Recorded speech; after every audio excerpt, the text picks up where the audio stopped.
Ok, então o texto diz que Jesus falou em especial aos seus discípulos. E a pergunta que surge é: quem são os discípulos de Jesus? A Bíblia diz que o primeiro passo para ser um discípulo de Jesus é ter fé, é crer que Deus existe e crer que Jesus é o Senhor e Salvador. No Evangelho de João, capítulo 1, versículo 12, diz: mas a todos quanto recebeu, a saber os que creram no seu nome, deu-lhes o poder de serem feitos filhos de Deus. E em Hebreus capítulo 11, versículo 6, diz: é impossível agradar a Deus sem fé.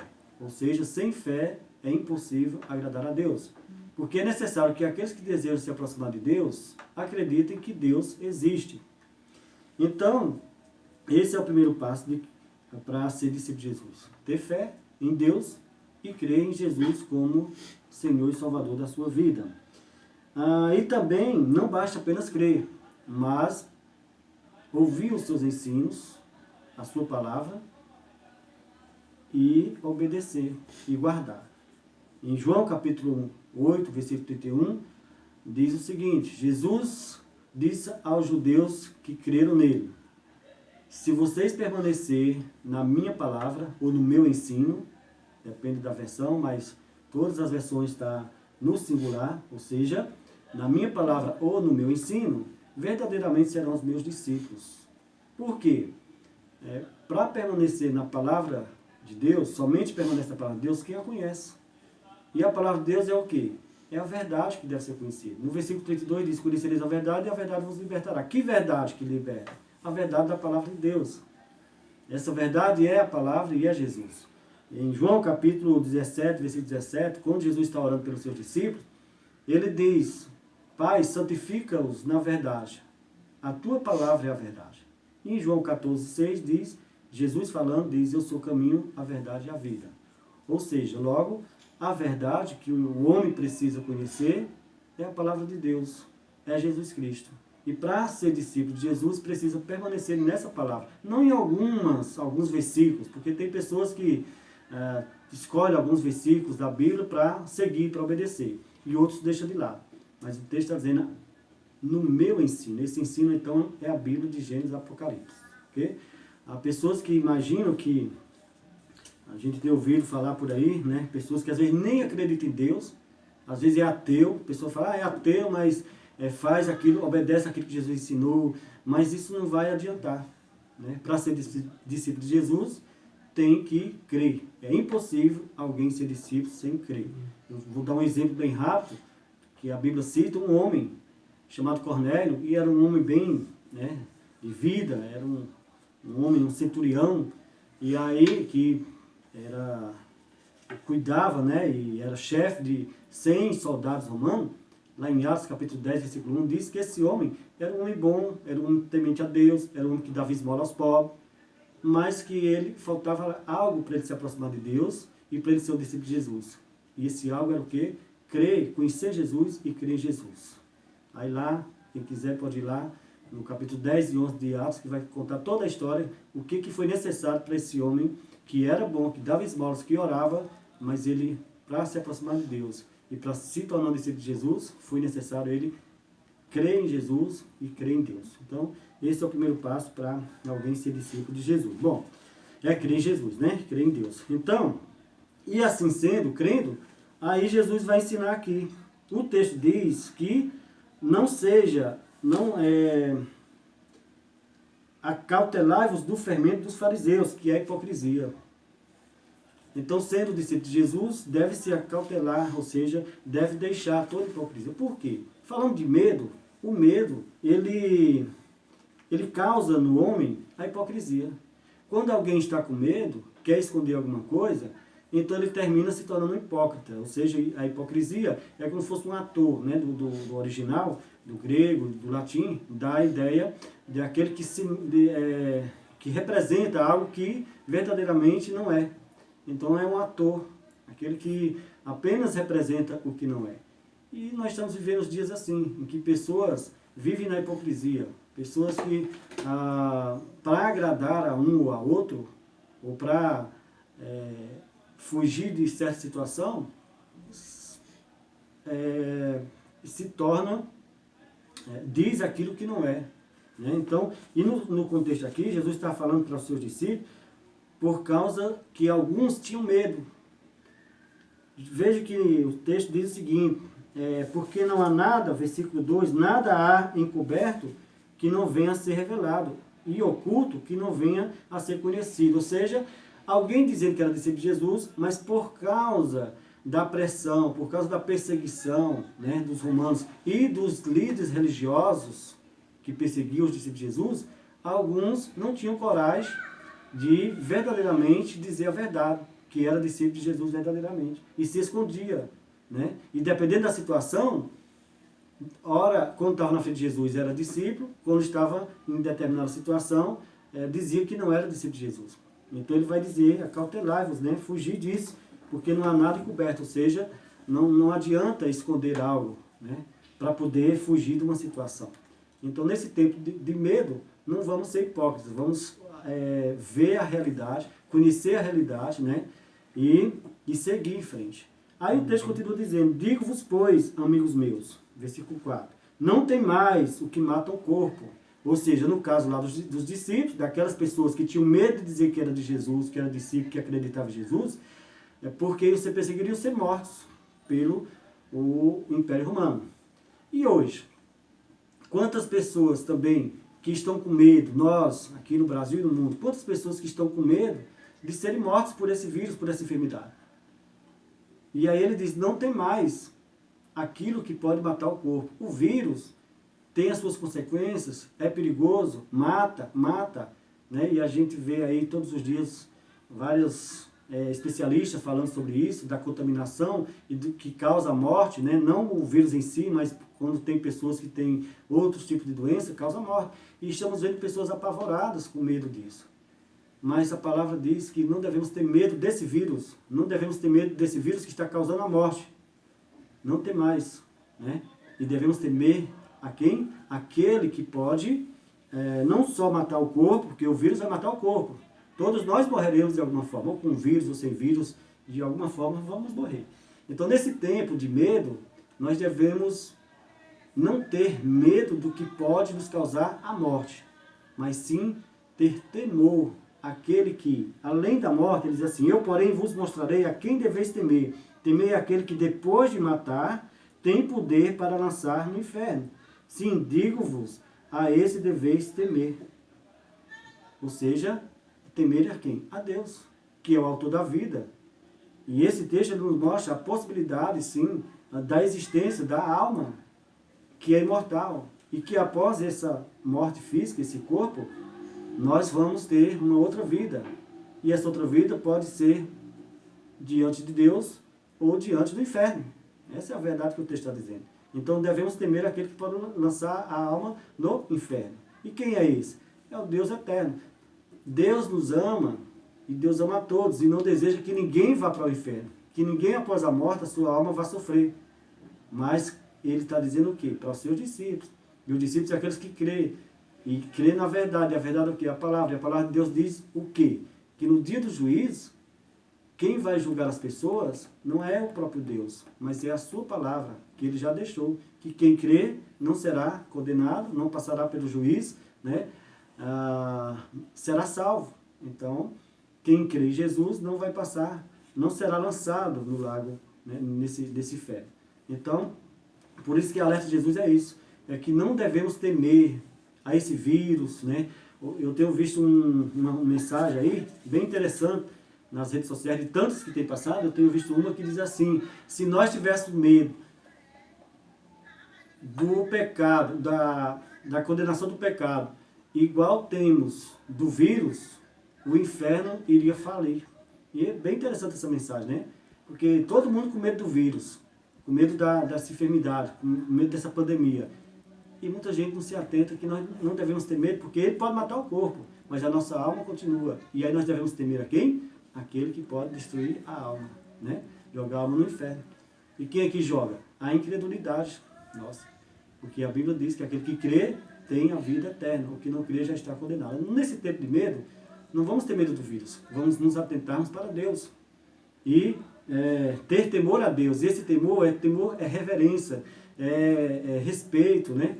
e confessar ele diante dos homens. Porque ele continua dizendo, eu porém, no versículo 6, não se vende 5 pardais por 2 ases. Ases era uma moeda romana que correspondia a 1 hora de um trabalhador romano. Se fosse hoje no Brasil, tirando aí 1 hora do salário mínimo, eu fiz as contas, né? Ficaria em torno de R$ 4,35. Então esse ase valeria isso hoje, R$ 4,35. Ele diz que não vende, né, 5 pardais por isso, entretanto nenhum deles está em esquecimento diante de Deus. Até os cabelos da vossa cabeça estão todos contados. Não tem mais. Então vem, olha, a quem nós devemos temer?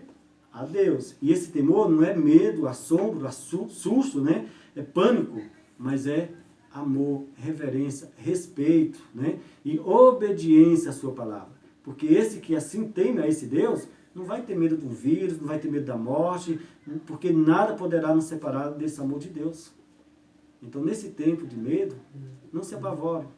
Vamos temer a Deus, a obediência a Deus, que o resto tudo passa. O vírus vai passar, a morte passará, e aquele que morre do vírus com a fé em Cristo, sendo um discípulo de Jesus, esse está livre da condenação eterna. Então não deve ter medo, né? Devemos tomar precauções, devemos seguir as orientações, tomar os cuidados para não sermos contaminados, mas jamais termos pavor. Não devemos ter pavor por quê? Porque quando nós tememos a Deus, toda e qualquer outra coisa que venha nos assustar, medo de ficar desempregado, medo de pegar a doença, o vírus, né? Medo da empresa falir, todos esses medos serão supridos pelo temor a Deus, porque a palavra diz que aquele que teme a Deus, qual é o resultado aqui? Deus diz para não ter medo de outras coisas, porque Ele cuida, Ele dá o exemplo aqui da moedinha, de tudo que os homens faziam, mesmo aqueles que eram hipócritas, né, que escondia, fazia uma coisa de um jeito e na frente dele fazia de outro, mas Ele conhecia todas as coisas. Então aqui nos mostra que Deus, Ele cuida de nós, né? Vemos o cuidado e o suprimento de Deus. Ele diz, não tem mais,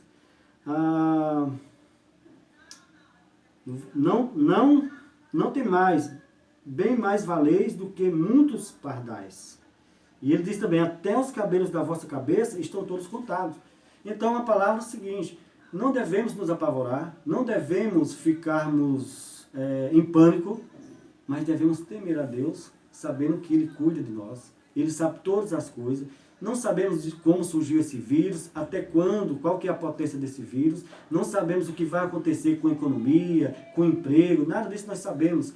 E alguns, né, na hipocrisia, querem tomar decisões aí para se sair bem nessa situação, mas tudo que eles estão fazendo, Deus está vendo. Então nós precisamos tão somente o quê? Temer a Deus, obedecer a Deus, guardar a sua palavra, o seu ensino, que é a Bíblia, a palavra de Deus. E aí sim, a palavra de Deus, Jesus mesmo diz, guardai e crê na palavra de Deus, porque acharás nela palavras de vida eterna, que é a salvação em Cristo Jesus. E aí ele encerra aqui dizendo o seguinte, digo-vos ainda, todo aquele que me confessar diante dos homens, também o Filho do Homem o confessará diante dos anjos de Deus. Mas o que me negar diante dos homens, será negado diante dos anjos de Deus. Ou seja, no contexto aqui, ele estava falando para aqueles discípulos que por causa da perseguição, iriam negar Jesus. E hoje? Aquele que confessa, que crê em Jesus, não deve negar Jesus. Negar o quê? O poder de Jesus. Negar a confiança. Então, nesses dias tenebrosos, dia de pânico, nós devemos confiar em Jesus. Não negar a nossa confiança em Jesus. Não negar que somos filhos de Deus, não negar que somos discípulos de Jesus. Quantas pessoas que negam, às vezes para se sair bem em alguma situação, e aí tem vergonha de dizer que é discípulo de Jesus. E o conselho é, não devemos negar.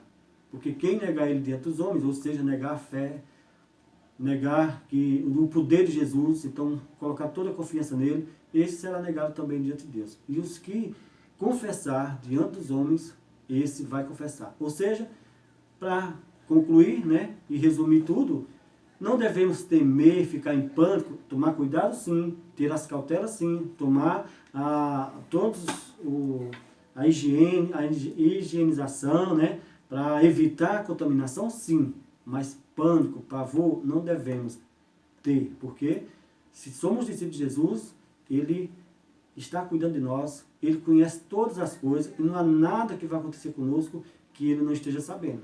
Não cai nenhum fio de cabelo na nossa cabeça que Ele não esteja cuidando, que Ele não esteja sabendo. Então devemos confiar. E ele encerra, o texto encerra dizendo o seguinte, algo que tem uma discussão teológica que diz o seguinte, todo aquele que proferir uma palavra contra o Filho do Homem, isso lhe será perdoado. Mas para o que blasfemar contra o Espírito Santo, não haverá perdão. Dentro do contexto aqui, algumas pessoas questionam o que é blasfemar contra o Espírito Santo. Ora, o texto está dizendo o seguinte aqui, que aquele que blasfemar contra o Espírito Santo não terá perdão, essa blasfêmia é o quê? É exatamente a não confiança em Deus, a não crer em Jesus, não confiar em Jesus e não confessar Jesus diante dos homens. Quando nós não confessamos que Jesus é Deus, que Jesus é Senhor, que Jesus é Salvador da nossa vida e que Ele é o nosso protetor, que nós podemos confiar que o sacrifício dele na cruz foi suficiente para nos salvar e, portanto, não devemos temer a mais qualquer outra coisa, porque tudo passa e os que confiam no Senhor permanecem para sempre, os que obedecem a Deus permanecem para sempre. Então, quando nós confessamos isso, nós estamos... Jesus confessará e vai nos defender diante de Deus. Né? Apesar de sermos pecadores, Ele perdoa os nossos pecados. Agora, se não confessar, se não confiar em Deus, se não confiar em Jesus e rejeitar a obra de salvação que Jesus realizou na cruz, aí nós estamos pecando contra o Espírito Santo, ou seja, blasfemando. Por quê? Porque o Espírito Santo é quem nos convence do pecado, da justiça e do juízo. E se sendo convencido que Jesus veio ao mundo, realizou o sacrifício na cruz, ressuscitou no terceiro dia para nos salvar, e ainda assim nós não confessarmos isso diante dos homens, então nós estamos pecando contra o Espírito Santo, estamos blasfemando, ou seja, dizendo que aquilo que o Espírito Santo fez, né, a obra de Jesus na cruz não valeu nada. Então essa blasfêmia do Espírito Santo, pelo contexto aqui, é exatamente o de não confessar. Blasfemar contra o Espírito Santo é não confessar Jesus diante dos homens, é não crer em Jesus. E quando nós cremos, então, nós temos essa garantia que não devemos temer a qualquer outra coisa. Porque quando nós cremos em Jesus, nós temos a certeza de que é um vírus, é uma enfermidade, é a morte, nada poderá nos separar do amor de Deus. Jesus cuida de nós.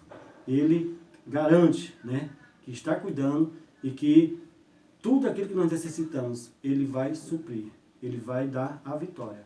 Porque Ele ama e Ele veio para salvar. E aí fica a pergunta, né? E você já é um discípulo de Jesus? Você tem blasfemado contra o Espírito Santo? Ou seja, tem rejeitado a obra de salvação de Jesus Cristo? Você tem confessado Jesus diante dos homens, não por ocasiões, mas em qualquer situação, você continua confiando, acreditando, não desistindo, né? E fortalecido sempre pela fé de Jesus? Se é assim, você tem a garantia. Não precisa ter medo, não precisa entrar em pânico.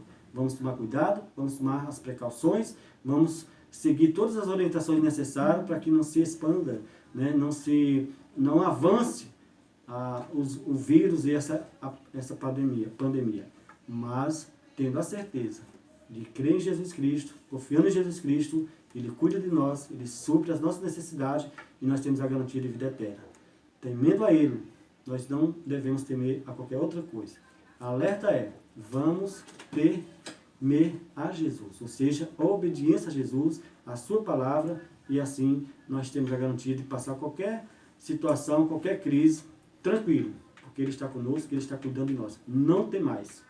Vamos confiar em Jesus Cristo, que Ele cuida de cada um. Amém? Amém. Vamos cantar uma música aí?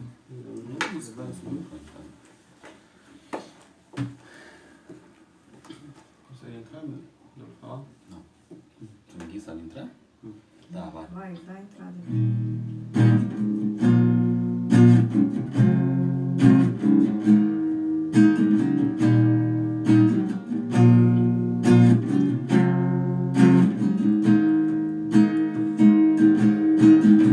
Luz do mundo vieste à terra, para que eu pudesse te ver. Tua beleza me leva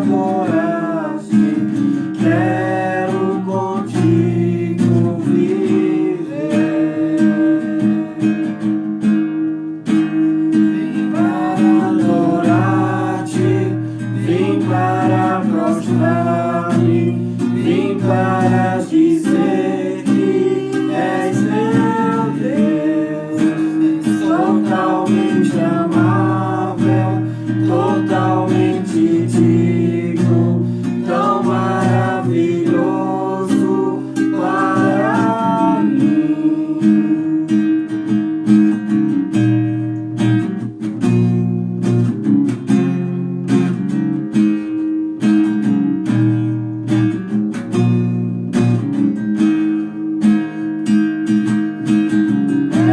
Eterno Rei, exaltado nas alturas, glorioso nos céus. Criaste a terra que criaste, por amor pobre se fez. Vim para adorar-te, vim para prostrar-me, vim para dizer que és meu Deus, és totalmente amável, totalmente digno, tão maravilhoso para mim. Eu nunca pararei o processo dos meus pecados lá na cruz. Eu nunca saberei o preço dos meus pecados lá na cruz. Vim para adorar-te, vim para prostrar-me, vim para dizer que és meu Deus, és totalmente amável, totalmente digno, tão maravilhoso para mim. Amém. Deus seja louvado. Vamos orar, encerrando aqui nosso culto com uma oração. Pedir a Clenis que esteja orando nesse momento. Senhor nosso Deus, nosso eterno Pai que estás no céu, te louvamos, ó Senhor, por mais um dia que o Senhor acrescentou às nossas vidas. Te louvamos, ó Pai, pelo teu amor revelado na pessoa bendita do nosso Senhor e Salvador Jesus Cristo. Te pedimos, ó Pai, que o Senhor nos dê uma noite de paz na tua presença, que o Senhor abençoe a nossa nação, Sim. que o Senhor repreenda, ó Deus, todas hostes malignas que está por trás deste vírus, para que assim, ó Pai, a nação brasileira possa ter dias de refrigério, que o Senhor esteja nos dando, ó Pai, condições para que assim, ó Pai, possamos ter o nosso sustento. Abençoa, Senhor, aqueles que estão sem trabalhar, ó Deus, devido às decisões que foram tomadas de quarentena, que o Senhor preserve o emprego de cada um. Sim. E assim, ó Pai, possamos passar por esta fase, Senhor. Possamos, ó Deus, passar por este vale e sermos vitoriosos. Amém. Te peço, ó Deus, que o Senhor esteja abençoando os servos missionários que estão espalhados em toda a terra, aqueles, ó Deus, que estão em locais onde a pandemia tem sido mais feroz, ó Deus, com mais força. Que o Senhor esteja abençoando os teus servos, livrando e dando a eles, ó Deus, condições de auxiliar aqueles que estão sofrendo neste momento. Perdoa, Senhor, os nossos pecados. Em nome de Jesus. Amém. Amém. Amém.